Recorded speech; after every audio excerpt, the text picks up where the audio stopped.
Flood warnings continue in New England from what's left of Hurricane Beryl on today's Tropical Weather Bulletin.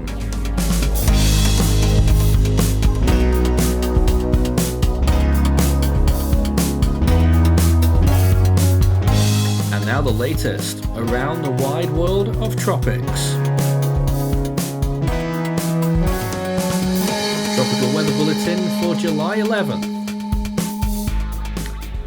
So the remnants of Beryl continuing on through the northeastern United States and Canada, currently situated over Lake Ontario right now. It is a system that is dying off very quickly. I expect it will be gone by tomorrow completely.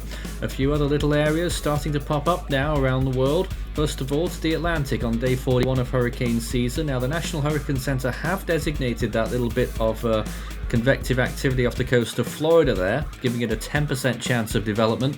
We haven't marked it on our update, however, and a few storms over Central America right now as well, and in the along the coast of Mexico. Day 55 in the Eastern Pacific, and similarly, National Hurricane Center have marked a low chance of development later on in the forecast period out to sea, but we're not so sure about that one either, so that hasn't been marked at this point, but maybe in the near future. Now in the Western Pacific, we've still got these two areas of interest that we did mark, 20% in the South China Sea and 30% east of the Philippine Islands in the Philippine Sea. Both of these systems could become tropical cyclones in the Western Pacific there, and maybe more after that if the models get their way. And in the North Indian Ocean, no areas of interest right now, just a lot of thunderstorms blowing up over the Bay of Bengal and across India.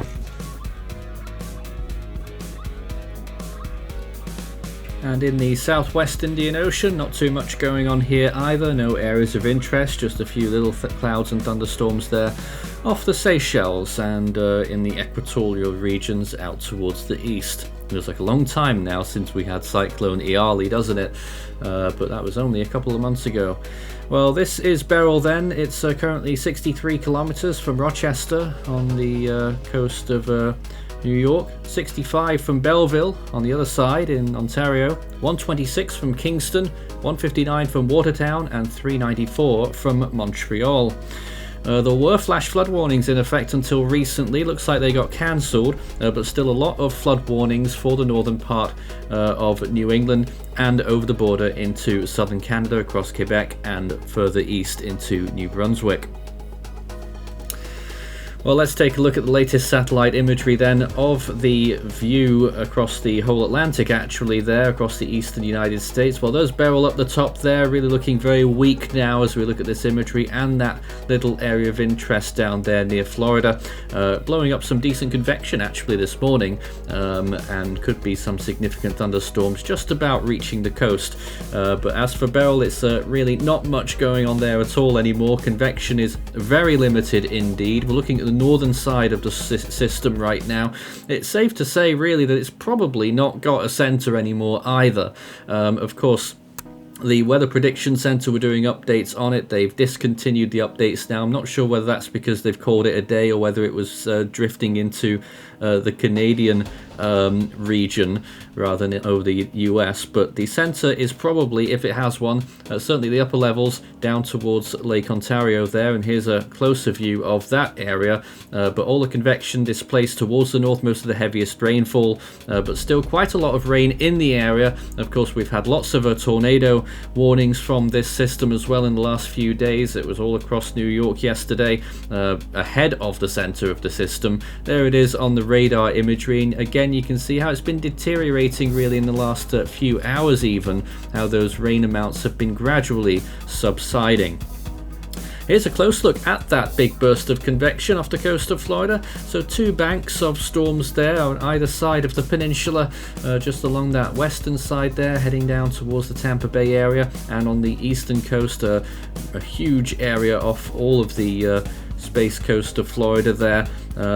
So a significant system, although it really isn't going to be gaining much traction in terms of tropical cyclone formation, we think. 10% from the NHC. Here's a wide view of the Atlantic. This is actually yesterday's imagery. We didn't manage to get the updated imagery, so we'll just cycle through this pretty quickly. This is what the Caribbean was looking like. The east coast east part of the Atlantic Ocean, west coast of Africa, I imagine it's still generally quite quiet there as well. In the eastern Pacific, that system we're watching out for, we probably won't see real signs of it for a couple more days yet, as it becomes a disturbance off Central America. This is current imagery off the West Pacific. Quite a few storms still across the Philippines, but not a huge amount, more concentrated further south. And there's that disturbance that's actually already starting to form there in the South China Sea. Huge bank of rainfall there and cloud cover. Northern side looking quite bare, but the southern side really churning up a lot of convection. This is the Indian Ocean region. Huge amounts of storms actually over northern India there, well inland, so they're going to be getting an absolute drenching right now. And in the Arabian Sea, things are looking a little bit quieter there as well. A few little storms across the deserts of Arabia there, but in general it is pretty quiet. A few monsoonal showers off India. Sea surface temperatures look like this, up and above 30 degrees Celsius in a few parts of the eastern Pacific. Looks like it is building again a little bit there for these potential systems that could be on their way. In the Atlantic, still extremely warm along the Gulf Coast, eastern Gulf Coast, particularly around Florida. That storm is right over it right now, taking advantage of that through the Keys into the Bahamas. Rest of the Atlantic looking really good, Gulf Stream looking healthy. Western Pacific's got some really high temperatures as well, up towards 32 degrees in quite a few spots there around the Philippine Islands, into the Philippine Sea and the South China Sea, extending towards Hong Kong and Vietnam. And in the North Indian Ocean, a few little areas there as well of temperatures up to 30 degrees Celsius, northern Bay of Bengal and the very northern reaches of the Arabian Sea. Compared to average, it is certainly above for most of the areas that matter. The Atlantic Ocean in the main development region up to 3 degrees above average, and in the Bend region of Florida into the eastern Gulf around 3 degrees above average there as well. The subtropics absolutely on fire there in the Atlantic and in the western Pacific. Those higher latitudes certainly could help systems stay stronger for longer. Oceanic heat content is still sizzling in the western Pacific, with huge amounts of energy in those seas off the coast of the Philippines and extending up towards the southern Ryukyu Islands, really starting to get a large area of the western Pacific now. Should be seeing some strong storms pretty soon, I would reckon. Eastern Pacific not looking so great. Atlantic still, even after Beryl, still a lot of energy in the waters there as well, probably because Beryl was so small it's held on a lot better. South of Jamaica still the absolute hotspot there, as well as off the coast of western Cuba, but good conditions over a wide area here. So let's check the GFS computer model then for the next 5 days. We're looking at these two systems that could form. South China Sea, very broad system trying to get itself together, really struggles, and then a tiny system off the coast of the Philippines moving in towards the coast of Samar towards the end of that 5-day period. Then it gets a lot more confusing towards the end of this loop. That first system moving in towards Vietnam, quite weak, and then a second one tries to form straight off the back of it there. There it is near the end of that 5-day period. So the Western Pacific, very busy indeed potentially in the next 5 days. Looking at rainfall expectations, regardless of development, we're going to see some significant rainfall amounts over parts of the coastal Philippine Islands and 1 or 2 points off the coast of Vietnam as well. It is going to be quite isolated in terms of which areas get the highest rainfall. It's just off the coastline in a lot of places, but we're looking at maximums possibly in the Philippines of up to 30 inches. That is 750 millimeters, and 20 inches further north, possibly 500 millimeters. And in Vietnam, we could be seeing 12 inches, 300 millimeters in a few spots as well. Well, in the longer range, all hell breaks loose. We have this enormous system in the South China Sea becoming a typhoon. The small system on the Philippines dies off. It ends up wrapping up into a new system that develops behind it. Another tropical cyclone becomes a strong typhoon for Taiwan. And then a third typhoon forms off towards the east there as well. So this is potentially 5 systems in 10 days for the Western Pacific, which really would be a turn up for the books, especially given how quiet we've been. But you sort of get the feeling that it's been so quiet in this northern hemisphere so far, it sort of feels like we're going to be getting a big response. Scan the barcode and that will take you through to the Force 13 merch store, where you can take a look at all of our items as well as our full season and individual storm animations on request. And despite all that activity forecasted, none of them will become Hone, and that's what we're still waiting for in the Central Pacific. Well, in the Scilly range, we continue to watch that Western Pacific there. That typhoon strong, major, category 3 at least, into Taiwan there, and then into China. Then another very powerful typhoon moving up towards the coast of Japan. This is later on in the run, so not too sure about this yet, but it could be a substantial typhoon impact for the Tokyo region as it swivels off towards the northeast. Does a bit of jogging and then continues north-northeast later on. It's not a direct hit for Tokyo if that happened, but it would be typhoon conditions possible. Very fascinating on the model runs.